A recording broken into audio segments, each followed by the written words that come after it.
오늘 우리가 읽은 12장 43절은 어쩌면 느헤미야의 이 마지막 피날레의 장면입니다. 우리가 마지막 같이 읽었던 이 말씀이 느헤미야서의 뮤지컬로 치면은 마지막 장면인 것 같아요. 대적들, 원수들의 반대와 위협 속에서 불가능했던 그 성벽이 다 지어지고 12장을 보면 그 성벽 위에 백성들이 올라서서 함께 나누어서 걸으며 하나님을 마음껏 찬양하고 성벽을 하나님 앞에 데디케이션하는 이 봉헌식이 있는 것입니다. 여러분 뮤지컬을 보셨죠? 뮤지컬을 신나게 잘 보다가 마지막이 되면 경쾌한 음악이 나오고, 그래서 각 출연자들이 즐겁게 나와서 막 이런 인사도 하고 자기의 어떤 모습을 퍼포먼스를 하면서 마지막에 손잡고 이렇게 크게 인사를 하는 멋진 장면이 있습니다. 오늘 우리가 읽었던 43절 말씀이 그 내용입니다. 43절 말씀이 오늘 우리의 기도 제목이기도 해서 너무너무 중요한 말씀이라 우리가 같이 한 번 더 보고 이 말씀 좀 더 깊게 보려고 합니다. 네, 얼마나 즐거웠는지. 이 즐거워한다는 소리가 몇 번 나와 있습니까? 네. 3번이면 땡입니다. 4번입니다. 4번. 원문에는 5번 나와 있습니다. 이 즐겁다는 말이. 그만큼 이 한 구절 내에 봉헌식을 해서 그 마음에 충만한 기쁨이 어떤 것인지 심히 크게 이런 부사를 써서 보여주고 있습니다. 이 말씀이 참 중요하기 때문에 조금 더 들여다보고 11장으로 갔다가 다시 이 말씀으로 돌아와서 오늘 말씀을 마치려고 하는데요. 43절을 보면 백성들이 언제 즐거워합니까? 네, 큰 제사를 드리고 난 다음에 즐거워했다라고 되어 있습니다. 여기서 큰 제사라고 하면 어느 정도 규모의 예배일까요? 어느 정도 규모의 화목제가 될까요? 화목제라는 말은 제물들을 바쳐서 불살랐다는 것이죠. 처음에 스룹바벨이 페르시아에서 귀환했을 때 성전을 다 완공하고 난 다음에 그 성전 데디케이션, 템플 데디케이션을 했더랬습니다.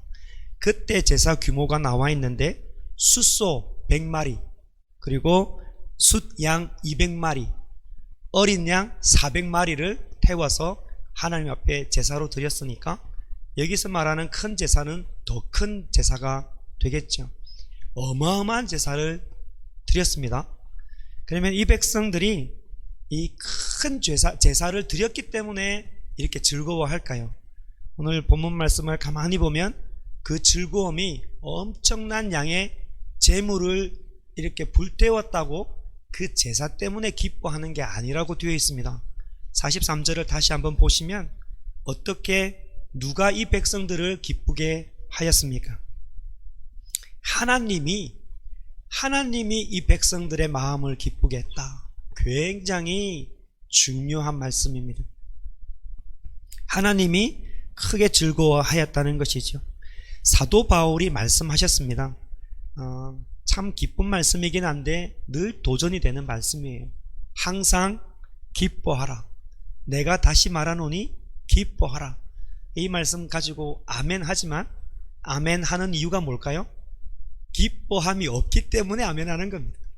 기뻐할 수 없는 상황이 너무 많기 때문에 항상 기뻐하라, 항상 기뻐라 하면 아멘으로 어쨌든지 기쁘게 살아보려고 애를 쓰는 것입니다. 우리의 힘으로 기뻐하는 것은 항상 의지가 필요하고 노력이 필요하지만 그 한계점이 있습니다. 그러니까 우리 속에서 우러나는 기쁨은 한계가 있다는 것이죠. 오늘 여기 본문에서 나오는 것처럼 하나님이 우리를 즐겁게 하시면 스토리는 완전히 달라집니다. 그러니까 기뻐할 수 없는 상황이 되어도 우리가 기뻐할 수 있는 겁니다. 외부에 어떤 큰 압력이 있다 할지라도 하나님이 우리를 기쁘시게 하면 그 가운데서도 기뻐할 수 있는 것입니다. 성경에 보면 바울과 실라가 대표적인 것입니다. 그 감옥에 갇혔는데 어떻게 거기에서 어두침침한 그 감옥에서 박수치며 하나님을 찬양할 수가 있겠습니까? 그분들이 위대해서가 아니라 그 안에 성령님이 하나님의 마음을 깊이 주셨기 때문에 그 가운데서도 즐거워할 수 있게 되는 것입니다. 하나님이 즐거움을 주실 때는 능력이 있습니다. 그래서 이 43절은 우리들에게 너무너무 필요한 기도 제목입니다. 하나님, 제 마음에 우리 교회에 기쁨을 주십시오. 이 기쁨이 얼마나 힘이 있고 놀라웠는지 43절에 보면 이 기쁨을 묘사를 하고 있습니다. 어느 정도 기뻤느냐? 공동체에서 항상 소외당하였던 부녀들, 그리고 어린 아이들도 즐거워했다. 다시 말하면 예외 없이 그 공동체에 수만 명 되는 사람이 다 즐거워했다는 것입니다. 그러니까 하나님이 즐거움을 주실 때는 이런 능력이 있다는 것이에요. 또 다른 디스크립션이 있죠. 어떤 게 있냐면 이 백성의 즐거움이 멀리서도 들렸다라고 되어 있습니다. 그러니까 하나님이 우리들에게 기쁨을 주시면 우리가 감당치 못하는 기쁨이 있습니다. 이게 참 우리들에게 너무너무 중요합니다. 개인적으로 십자가를 믿고 여러분이 하나님을 만난 감격들이 다 있을 겁니다. 하지만 교회가, 이 교회 안에 심지어 어린아이들까지 하나님으로 인하여서 기뻐하고 그 기쁨이 이 교회 공동체에 충만해서 이 지역에 저 교회가 기쁨이 충만하더라 라고 이 공동체적인 하나님의 기쁨의 부흥이 흘러간 것을 우리가 경험해 본 적이 언제인지 모르겠습니다. 그래서 43절이 사실 오늘 말씀 준비하면서 제 기도 제목이 되었습니다. 우리가 하나님의 백성이라면 하나님께서 주시는 기쁨으로 충만해야 되지 않을까요? 하나님은 우리에게 기쁨 주시기를 원합니다. 우리가 그 기쁨을 받아서 누리면 되는 것입니다. 하나님께서는 기독교 역사를 보면 시대마다 일을 하셨고 그때마다 하나님께서 엄청난 부흥과 기쁨과 즐거움을 주셨습니다.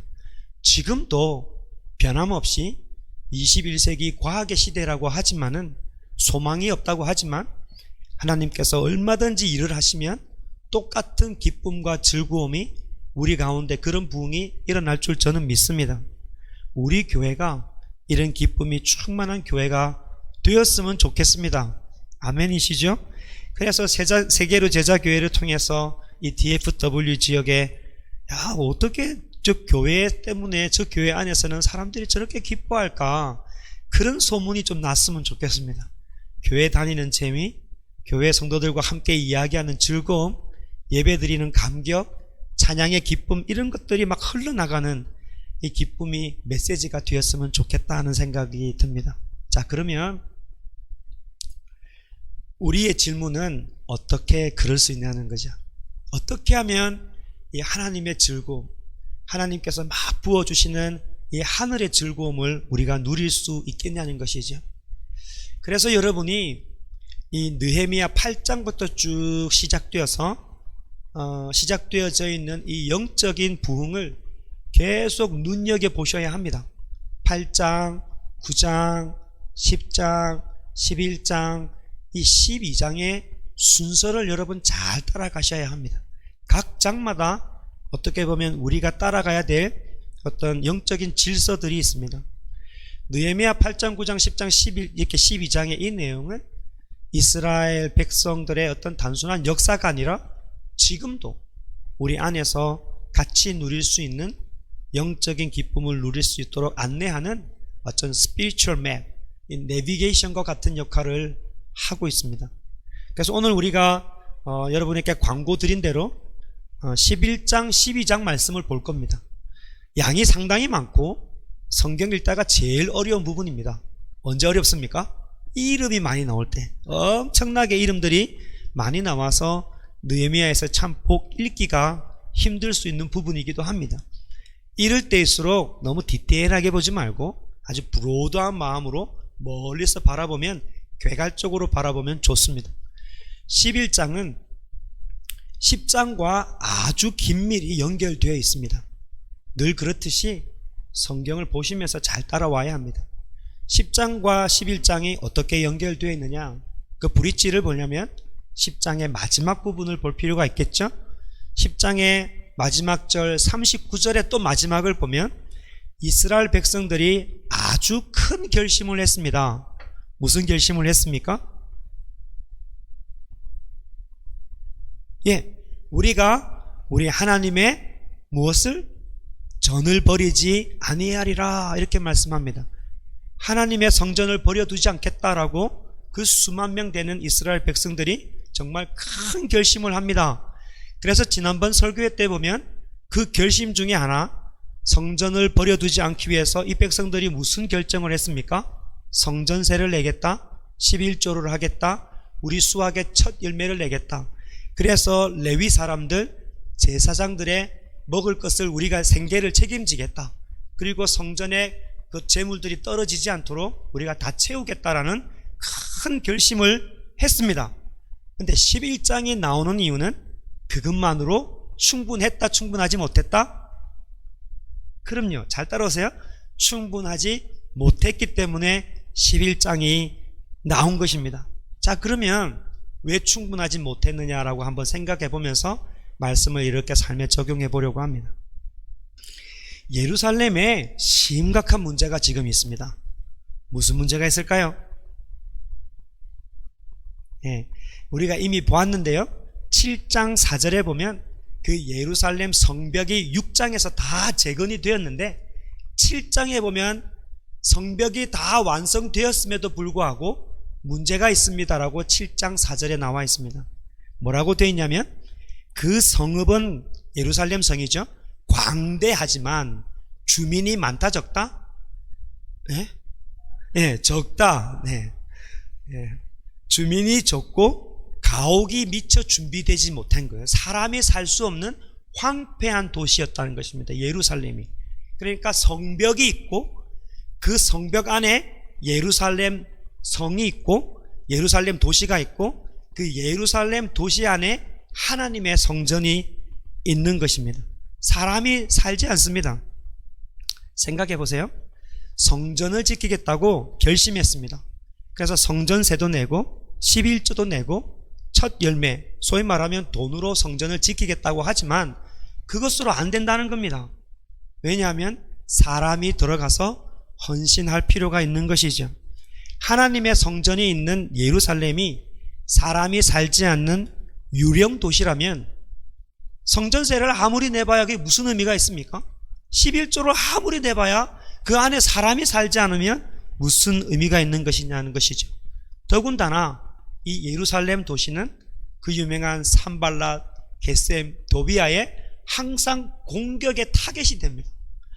그 성벽이 다시 무너지면 성전세를 내봐야 아무 소용이 없는 것입니다. 그래서 11장이 필요한 겁니다. 돈으로 성전을 지키겠다, 이것으로 충분하지 않고 어디까지 더 나가야 된다라고 보여주는 게 11장입니다.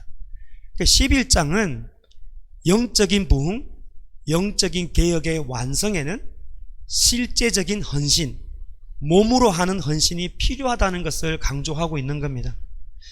교회를, 개척교회를 하다 보면 교회는 다니지 않지만 목사님 제 11조를 교회에 바칠게요 이러신 분도 계시고 뜻하지 않게 어느 분이 큰 돈으로 후원해 주시는 분들이 계십니다. 그러면 위로가 되죠. 얼마나 감사합니까? 그러나 실제로 교회를 지키고 교회를 세우는 일들은 돈으로만 되는 게 아닙니다. 교회에 멤버십을 두고 나의 교회라고 생각하는 그 몸으로 헌신하는 사람들을 통해서 교회가 세워지고 하나님 나라가 이렇게 강성해지는 것입니다. 그래서 11장이 우리들에게 중요하다는 것입니다. 교회에게도 중요하고 여러분 개인에게도 너무너무 중요한 게 11장 내용입니다. 11장은 구조가 그렇게 어렵지 않습니다. 1절, 2절 내용이 예루살렘에 그래서 사람이 어떻게 거주하게 되었는지 그 결과로 3절부터 해서 24절까지가 예루살렘 안에 살게 된 사람들의 명단이고 25절부터 끝절까지가 그 성 밖에 살게 된 사람들의 명단이 나와 있습니다. 그러니까 구조가 그렇게 어렵지 않은 거예요. 그래서 11장에서 가장 중요한 절은 몇 절 몇 절이다? 1절, 2절 내용이 중요합니다. 1절, 2절 내용이 중요하니까 같이 한번 읽겠습니다. 읽으시면서 누가 예루살렘에 거주하게 되었는지 한번 보시면 좋겠습니다. 여러분이 읽겠습니다. 같이 읽습니다. 시작.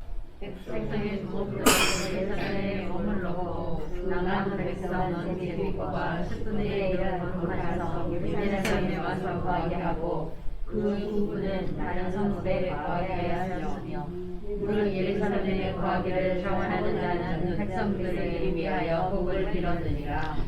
몇 부류의 사람이 있습니까?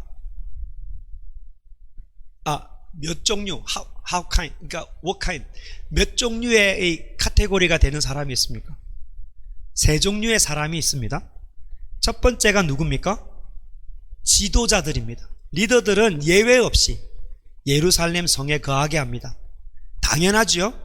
왜냐하면 예루살렘 도시는 원수들의 공격 대상이기 때문에 리더가 모범도 보여야 되고, 그런 일이 있을 때 혼란을 주지 않기 위해서 모든 리더는 예루살렘 성 안에 거해야 합니다. 여기는 예외가 없습니다. 그 다음 종류의 사람이 있는데 누구냐면 백성 전체 중에 10분의 1에 해당되는 사람입니다. 어떻게 들어왔습니까? 제비뽑기 해서 왔습니다. 이 제비뽑기 하면 꼭 청약 아파트 당첨하는 것처럼 또 로또 당첨하는 것처럼 좋은 일을 두고 생각하는 것인데, 구약 성경의 제비뽑기라는 것은 하나님의 뜻을 묻는 방편입니다. 그러니까 중요한 결정 앞에서 우리가 누가 이 일을 갈까요? 하나님의 뜻이 누구한테 있을까요? 라고 하나님의 뜻을 묻는 방편이 제비뽑기입니다. 상식적으로 생각해 보면 예루살렘 성은 사람 살기가 쉽다 어렵다? 어렵습니다. 그래서 황폐했었거든요. 그래서 매튜 헨리의 커멘터리에 보면은 이 예루살렘 성에 살 수 없는 이유들이 여러 가지가 있는데, 예를 들면 상권이 없습니다. 여러분이 집 살 때 뭘 가장 먼저 봅니까? 학군이 좋아야지. 그러니까 옆에 그래 집을 잘 팔 수 있잖아요. 저는 잘 모르겠습니다. 사람들이 그러더라고요. 그 다음에 병원이 있어야 돼. 항상 병원을 찾더라고, 요즘처럼 시즌이 이럴 때. 그 다음에 또 뭐가 있습니까? 쇼핑몰이 가까이 있어야지. 그런 것처럼 예루살렘 도시에 살 수 없는 이유가 상권이 없습니다. 근데 그게 어떻게 들어갑니까? 집도 없는데. 또 하나는 종교적인 도시이기 때문에 그 종교적인 어떤 규율이 엄격합니다. 상대적으로 다른 도시보다. 그렇죠? 농사를 선호하는 백성들의 입장에서는 예루살렘 성은 고산지대에 있었기 때문에 이 농사를 지을 수 없는 상황입니다. 그리고 이스라엘 백성들은 조상들에게 받은 그런 유업을 받으려고 해서 고향 땅에 대한 애착이 너무 많아서 그 땅을 버려두고 예루살렘 성 오기를 주저합니다. 더더 중요한 것은 이 성은 적들이 언제든지 쳐들어올 수 있는 불안함이 항상 상존하는 데입니다. 그러니까 들어오기가 상당히 어려운 곳입니다. 청약 아파트처럼 기대하면서 갈 곳이 아니라 제비뽑기에 안 걸렸으면 싶어 하는 곳입니다. 그러나 누군가가 헌신자가 필요합니다. 그래서 느헤미야가 백성들에게 이야기합니다. 우리가 하나님의 성전을 지키려면 헌신하는 사람이 필요합니다. 10분의 1이 필요한데 하나님의 뜻에 물어서 그 뜻에 순종이 되시는 분 10분의 1이 와야 합니다 라고 하나님 앞에서 헌신을 요구하는 게 제비뽑기입니다. 이게 얼마나 어려웠는지 보려면 세 번째 부류의 사람을 보면 압니다. 2절에 나와 있는데요, 또 다른 부류의 사람이 있습니다. 어떤 사람이 있냐면 제비뽑기에서 예외가 된 예루살렘 살기를, 그 사람들 중에 예루살렘 살기를 자원한 자들입니다. 발런티어들이죠. 정말 대단한 사람입니다. 여러분, 자원한다는 것은 좋은 곳에 갈 때 자원한다 합니까? 아니면 나쁜 곳에 갈 때 자원한다고 합니까? 보통은 안 좋은 데 갈 때 자원한다 하지. 강남 한복판, 달라스 한복판에 있는 펜트하우스 그 좋은데 제가 자원하면서 살게요, 이런 사람 그 특권이지. 그죠? 그러면 이렇게 자원한다는 말 자체가 두 번째 제비뽑기에서 들어가는 사람을 상당히 위로하는 사람들입니다. 스스로 자원해서 들어갑니다. 그래서 이 사람들을 향하여서 나머지 10분의 9 되는 사람이 하나님의 복을 빕니다. 이렇게 해서 예루살렘 성이 채워졌습니다. 자, 우리에게 좀 적용하고 생각하기 위해서 질문이 되게 중요한데요. 그러면 이 굉장히 빅 이벤트인데 성경을 1절, 2절을 읽어보면 왜 아무도 불평을 하지 않느냐는 겁니다. 여러분 같으면 불평하지 않겠습니까? 살기 어려운데 집도 없고 나의 고향을 다 버리고 그 예루살렘 아주 바람이 부는 황무지 같은 곳에 가야 한다면 아무리 하나님 앞에 도전을 한다지만 불평을 할 수 있잖아요. 그죠? 그래서 우리가 앞에서 쭉 찾아봤던 8장, 9장, 10장이 중요합니다. 여기 지금 11장 1절, 2절의 내용을 여러분 보실 때 이 사람들이 지금 영적으로 어떤 상태인가를 유심히 살펴보아야 합니다. 이분들은 하나님의 은혜가 지금 풍성한 사람들입니다. 8장부터 시작해서 경험하였던 하나님의 놀라운 그 은혜를 계속 간직한 채 나와서 11장에서 제가 황폐한 예루살렘에서 살겠습니다라고 이 자원하는 헌신이 가능해졌던 것입니다. 요약을 해드리자면 8장 9장을 지나면서 이스라엘 백성들은 창조주 하나님을 어떤 하나님으로 만납니까? 언약의 하나님, 우리와 언약을 맺어주신 하나님을 만나게 됩니다. 그 말은 우리를 절대 버리지 않으셨던 하나님, 하나님께서 우리와 약속을 맺으시고 우리를 지키겠고 나는 너의 하나님이 되고 너는 나의 백성이 될 것이랬던 그 약속을 끝까지 지키셨던 그 언약의 하나님을 말씀을 통해서 다시 발견하게 됩니다. 그러면서 그 언약의 하나님 앞에 자기 조상들은 마음대로 살았던 그 자기의 모습들을 철저하게 회개하고 하나님 앞에 하나님 잘못했습니다. 하나님의 백성으로서 언약의 백성으로서 그 언약을 신실하면서 지키며 살겠습니다라고 결심하고 임봉을 하고 내가 구체적으로 결단하겠습니다라고 했던 게 10장의 내용입니다. 그래서 10장에 와서는 우리가 성전을 버리지 않겠습니다라고 힘써서 선언하고 있고 그 은혜가 11장까지 이렇게 흘러간 것입니다. 그래서 8장에서부터 시작된 이 충만한 은혜가 없다면 오늘 11장은 완전히 different 스토리가 됩니다. 그렇죠? 은혜가 없다면 어떤 일이 일어나겠습니까? 지도자들 다들 들어와야 됩니다. 지도자들은 다 힘이 있지 않습니까? 권력이 있는 사람인데 내가 왜 그렇게 해야 돼? 지도자들끼리 분열이 있었을 것입니다. 제비뽑기에서 들어와야 됩니다. 제가 왜요? 내가 왜 제비뽑기를 해야 되는데? 이건 부당합니다. 이거는 정부의 행포입니다 라고 할 수 있지 않겠습니까? 당연히 자원하는 자들은 없었겠죠. 그 안에 엄청난 하나님의 은혜가 있었던 것입니다. 자, 다른 말로 말씀을 드리면 하나님의 일에 헌신하는 일들은 아무나 할 수 있는 게 아닙니다. 또 아무나 해서도 안 됩니다. 은혜가 없는데 하나님으로 충만하지 않는데 교회 일들을 하면 그렇게 교회 내에서 싸우고 분열이 일어납니다. 대부분 여러분 경험에서 교회에서 제일 싸움이 많이 나는 곳이 어디입니까? 세린아 뭐지? 세린이가 손 딱 들었는데 이렇게 부엌입니다. 부엌 식당 봉사입니다. 거기는 진짜 은혜 속의 전쟁터입니다. 제일 말 많고 탈 많고 많이 삐지고 싸우고 시험 들고 하는 곳이 교회 식당입니다. 그러죠? 다들 경험 있으시죠? 그 밥 한 그릇 먹겠다고? 그래서 그 갈등을 줄이려고 대부분 교회가 하는 게 뭐냐면 전체 성도를 14등분 균등하게 나누어서 조별로 돌아가면서 준비하자. 그게 제일 좋은 해법이다라고 이야기하고, 달라스의 큰 교회는 그것도 너무 힘드니까 멕시칸 분들을 하이어해서 그냥 아예 교회에서 밥을 짓게 하자. 우리가 돈을 내서 돈으로 다 해결하겠다. 이렇게 되어가고 있는 것이죠. 제가 행정목사로 있을 때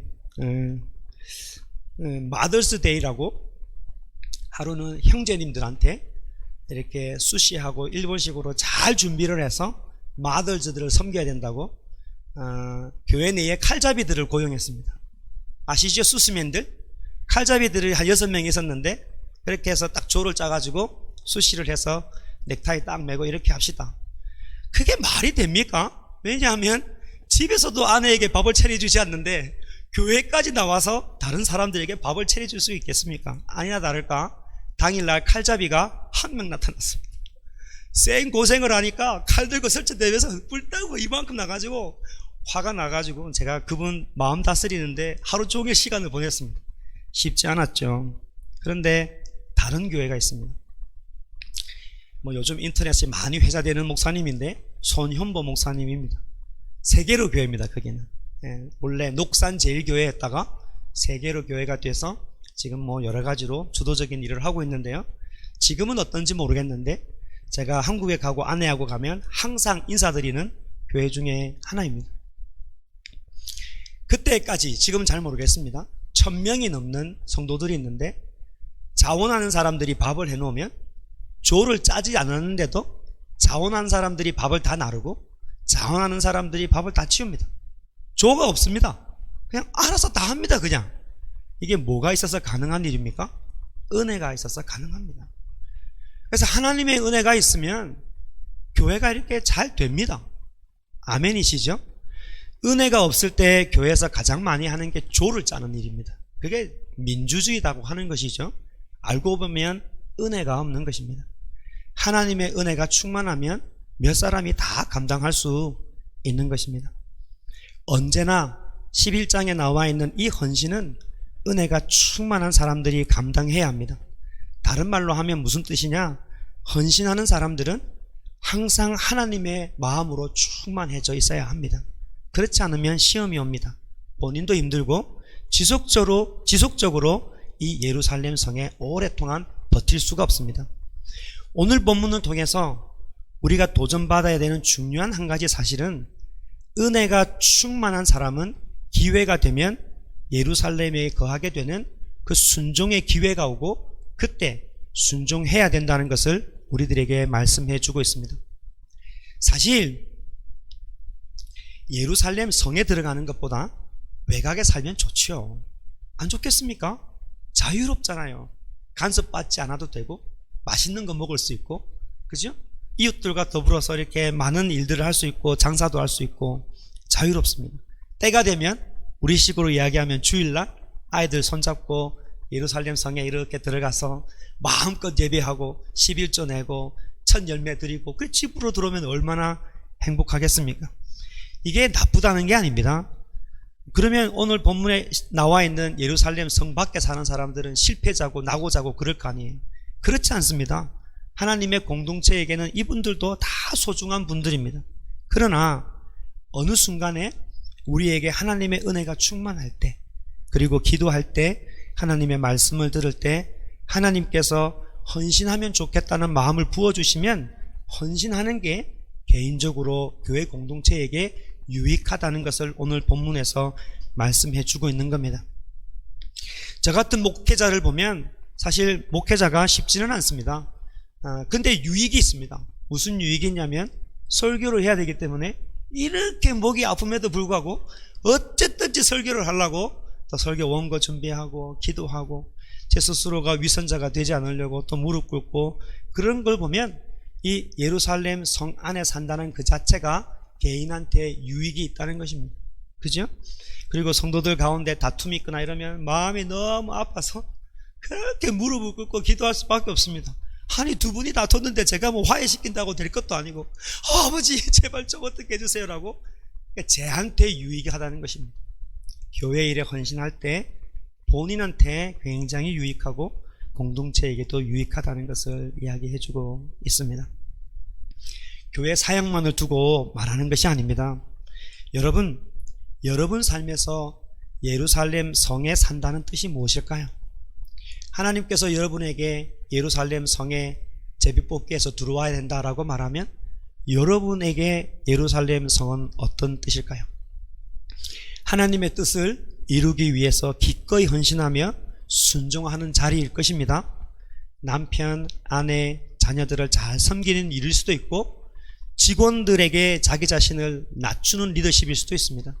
힘들어하는 이웃을 보고 시간을 내서 도와주는 일도 예루살렘 성 안에 거하는 것입니다. 무엇보다도 복음을 전하기 위해서 모든 인내와 수고를 아끼지 않는 자리가 예루살렘 성에 거하는 일들입니다. 사랑하는 성도 여러분, 꼭 기억하십시오. 하나님의 은혜는 우리 가슴에만 머물러서는 안 됩니다. 이 은혜가 충만할 때 헌신의 자리, 순종하는 자리까지 반드시 흘러가야 건강한 신앙생활을 할 수가 있습니다. 예루살렘 성이 이렇게 채워지고 그 외곽에 사는 사람들도 원래 있어야 될 자리에 다 배정이 되었답니다. 그래서 큰 그림으로 보면 포로에서 귀환 이후에 꿈에도 그리던 하나님의 도성이 다 완성된 게 11장 내용입니다. 헌신자들이 예루살렘 안에 거하고 성 밖의 사람들이 그 안에 있는 사람들을 축복합니다. 그래서 사도 바울이 말씀하신 것처럼 가르침을 받는 자는 말씀을 가르치는 자와 모든 것을 함께 하라는 이 아름다운 공동체가 형성이 된 것이에요. 그리고 12장에 갑니다. 여러분 집중력이 계속 필요합니다. 12장 1절에서 26절까지는 제사장과 레위 사람들의 명단이 쭉 나옵니다. 언제부터? 포로에서 귀환한 처음부터, 그때부터 등장했던 제사장, 레위 사람들이 쭉 나옵니다. 요점적으로 이 뜻이 무엇일까? 성전을 지키겠다는 이스라엘 공동체가 이제 성전 중심으로 해서 예배자로 하나님 앞에 나가겠습니다라는 뜻이 12장의 내용입니다. 이제 모든 것이 다 이루어진 거예요. 그래서 12장 27절 봉헌식이 시작이 되는 것입니다. 성벽을 봉헌하는 일은 여기서 말하는 것은 인간의 즐거운 이벤트가 아닙니다. 하나님 앞에 드려지는 예배입니다. 자, 이제 마지막 좀 정리를 하면서 말씀을 마칩니다. 사실 인간적인 논리로 보면 느헤미야 6장에서 성벽이 다 재건되었습니다. 그때 사람들이 기뻐했죠. 그때 성벽을 재건해서 하나님 앞에 드리는 데디케이션 세리머니 봉헌식을 하면 되잖아요. 그러나 8장, 9장, 10장, 11장, 12장까지 왔어야 했습니다. 그 안에 채워져야 될 것이 있어야 됐던 것이죠. 여러분, 우리가 개척교회잖아요. 언젠가 우리도 우리의 교회를 갖지 않겠습니까? 아멘. 네, 아멘입니다. 우리가 성전을 구입을 하든지 집을 짓든지 어쨌든 우리의 성전이 올 날이 있을 것입니다. 그때 보면 우리가 입당식을 하지 않겠습니까? 그러면 오늘 이 말씀을 가지고 우리한테 적용을 해보면 그때까지 채워져야 될 것이 있어야 된다는 것이 8장, 9장, 10장, 11장, 12장에서 우리들에게 말씀해 주고 있는 것입니다. 서론에서 이야기했던 43절, 이날에 무리가 큰 제사를 드리고 심히 즐거워하였으니 이는 하나님이 크게 즐거워하게 하였습니다. 우리가 입당식 하는 날 이런 즐거움이 우리 가운데 있었으면 좋겠습니다.